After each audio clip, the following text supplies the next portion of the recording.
ரொம்ப கம்பீரமாக பேசுனீங்க. நீங்கள் வந்து நின்ன உடனே நான் ரொம்ப எதிர்பார்த்தேன். நல்லா பேசுனீங்க. அது நம்மக்கிட்டலாம் இருக்கிற ஒரு சின்ன சிக்கல் என்னன்னா, எங்கேயோ ஒரு இடத்துல ஒரு சின்ன தவறு பண்ணிட்டோம்னா, ஐயோ போச்சேன்னு உடனே அதை விட்டு கொடுத்துட்றது இருக்குல்ல, அது மட்டும் வேண்டாம்.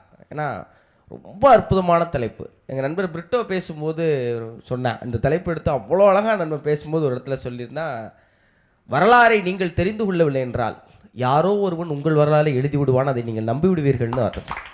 அது இன்றைக்கி எனக்கு அப்படியே ஞாபகம் இருந்துகிட்டே இருக்கு.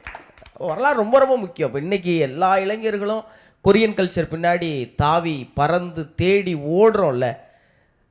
கிபி 48 கன்னியாகுமரியிலிருந்து செம்பவளம்ங்கிற ஒரு பெண் அரசி அங்கே போய் ஒரு மன்னனை கல்யாணம் பண்ணி இன்னைக்கு கொரியாவில் இருக்கிற வார்த்தைகளில் தமிழுடைய ஆதிக்கம் அதிகமாக இருக்குங்கிறத இந்த தலைமுறைக்கு கொண்டு போய் சேர்க்க வேண்டிய பொறுப்பு உங்களுக்கு இருக்குது.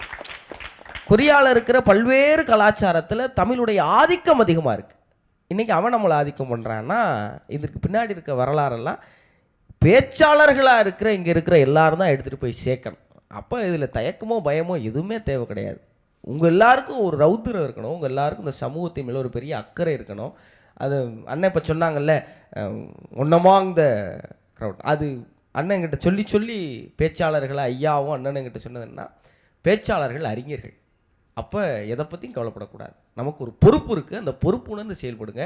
2வது சுற்றில் உங்கள் மேலே இருக்க எதிர்பார்ப்பை இப்போ நீங்கள் கூட்டியிருக்கீங்க. இது ஒரு யுத்தியாகவே நான் பார்க்குறேன்.